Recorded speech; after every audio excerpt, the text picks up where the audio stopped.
I never thought a knock on my front door would change the course of my entire life. It was a quiet Thursday evening, just after dinner.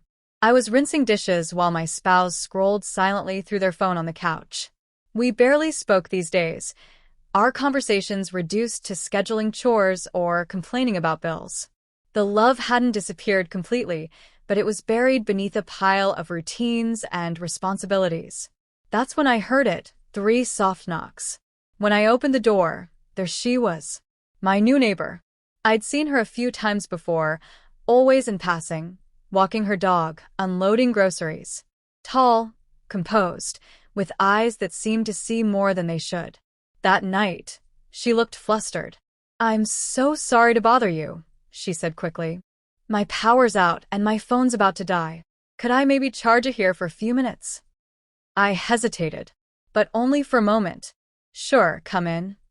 She stepped inside, her presence immediately filling the room with something I hadn't felt in a long time: electricity.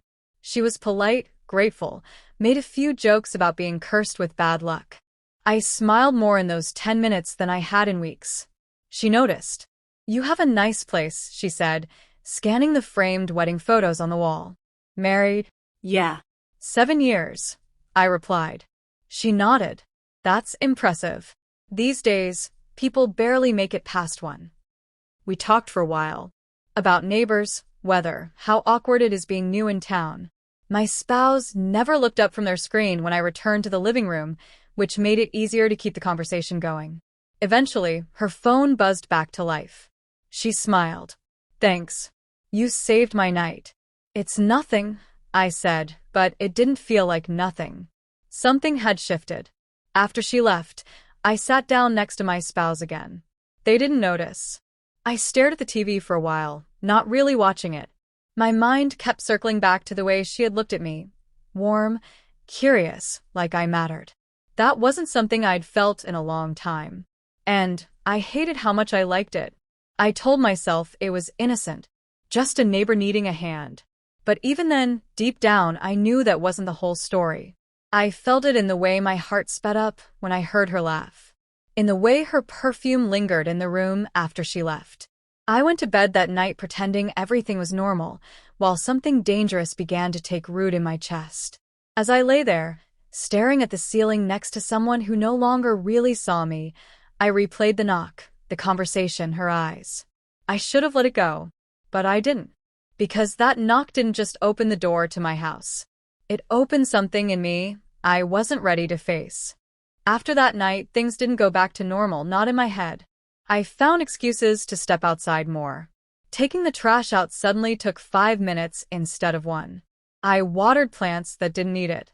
I told myself I was just being neighborly, but every time I saw her, the air around us felt like it was holding its breath. She always smiled when she saw me. Not a polite smile, an intentional one. Like we were sharing something unspoken. We started talking more. Little things at first, weather, noise complaints, parking. But quickly it turned personal. She told me about her job, her childhood, the ex who cheated on her and made her distrust love. I told her about my stale marriage. Not in a bitter way, just truthful. She listened. Really listened. My spouse hadn't asked me about my day in months. One afternoon, she mentioned a book she loved. I read it that night. We talked about it for an hour the next day. The way her face lit up when I brought it up, it made me feel seen. Desired. I stopped noticing when my spouse didn't laugh at my jokes anymore. I noticed when she did. We never crossed the line, but the line got blurry. One day, she texted me a photo of a new coffee mug with a joke from the book on it. It was harmless. Until it wasn't. Soon we were texting every day, inside jokes, shared complaints, nighttime thoughts we should have kept to ourselves. I started hiding my phone, turning the screen away when my spouse walked by. That's when I knew I was lying, even if I hadn't touched her yet. One night, around 11, I got a message. Just 2 words. "You up?" I stared at it longer than I should have. My spouse was asleep beside me. I stepped out onto the porch, phone in hand. She was standing across the street, also outside, also looking at her screen. When she saw me, she smiled. We didn't meet. We didn't speak. But the silence between us screamed everything. After that, the text got heavier. She told me she thought about me more than she should. I didn't stop her. I told her I thought about her too. We talked about regrets, about wanting to feel alive. She said she hadn't laughed like this in years. I told her the same. One afternoon, she brushed her hand against mine as I handed her a box she had delivered to my porch by mistake. It lasted less than a second, but it burned. I wanted to grab her hand again. I didn't. That night, my spouse kissed me goodnight like they always did, absent-minded, distracted. I lay in bed remembering her touch instead. We still hadn't done anything physical, but emotionally, we were already tangled. And I knew, eventually, something would give. I just wasn't sure who would break first. It happened on a Sunday. My spouse was out of town visiting family. She knew. I never told her, but she knew. She knocked once. No excuses this time. No phone, no broken anything. Just a quiet look that said we both understood what was about to happen. I didn't speak. I stepped aside. She walked in. There was no rush, no awkwardness. We had already crossed most of the lines. This was just the final one. It didn't feel passionate or cinematic. It felt inevitable. We didn't undress each other like lovers. We let everything unravel like people who were tired of pretending. It wasn't wild. It was quiet, desperate, honest. After, she curled up beside me and whispered, "We shouldn't have done this." I nodded. She left not long after. I watched her walk away and felt the weight hit me all at once. Guilt didn't come like a hammer, it came like a slow leak. At first, I thought I'd patched it. The next morning, I couldn't meet my own eyes in the mirror. Everything changed after that. I started avoiding my spouse, dodging simple questions, coming up with excuses to leave the house. I told myself it was just once, that it didn't mean anything. But I checked my phone constantly, waiting for her name to pop up. When it didn't, I felt sick. When it did, I felt worse. She pulled back first. Her replies got shorter. She stopped initiating. When I asked if everything was okay, she said, "We went too far." I agreed, even though I didn't mean it. I wasn't ready to let go, but I didn't know how to hold on without unraveling everything else. My spouse noticed. Subtle things. I stopped laughing at their jokes. I forgot to pick up groceries. I was distracted during dinner, flinching every time my phone buzzed. One evening, I walked into the kitchen and saw them staring at my phone. They looked up slowly, and I knew they'd seen something. Maybe not everything, but enough. They didn't say anything that night. But the silence was different now. Heavier. I lay in bed beside them, pretending to sleep while they scrolled through their thoughts like a playlist of everything they feared. I wanted to speak, to confess, to rewind, but I didn't. Cowardice feels a lot like control until the fallout begins. She stopped replying altogether, deleted her social media, avoided eye contact when we passed each other. It was like we never happened, but we had. And I was left holding the wreckage alone. I kept waiting for the explosion at home, but it never came. Just small shifts, my spouse locking their phone, late-night calls in the other room, sudden weekend plans without me. I wasn't the only one hiding something anymore. Maybe I never was. I didn't know what scared me more, being caught or being forgotten.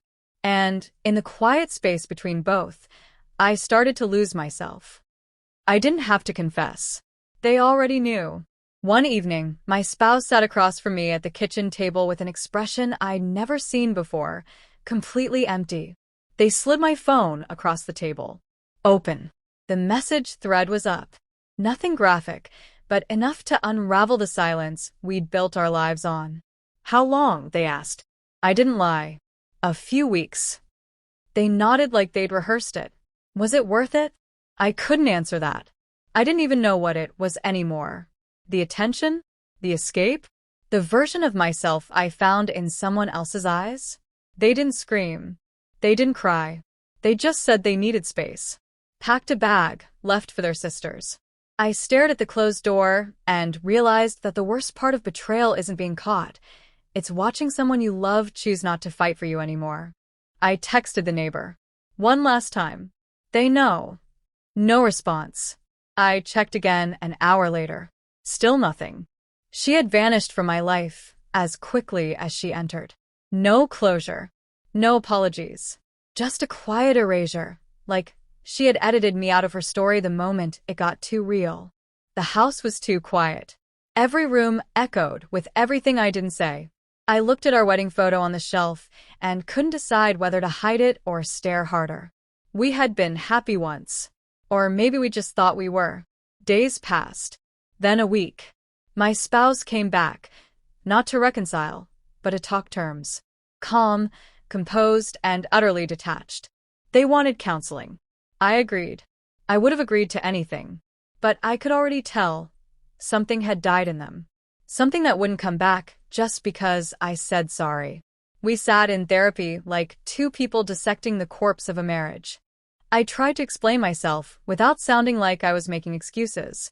I said I felt invisible, unwanted, disconnected.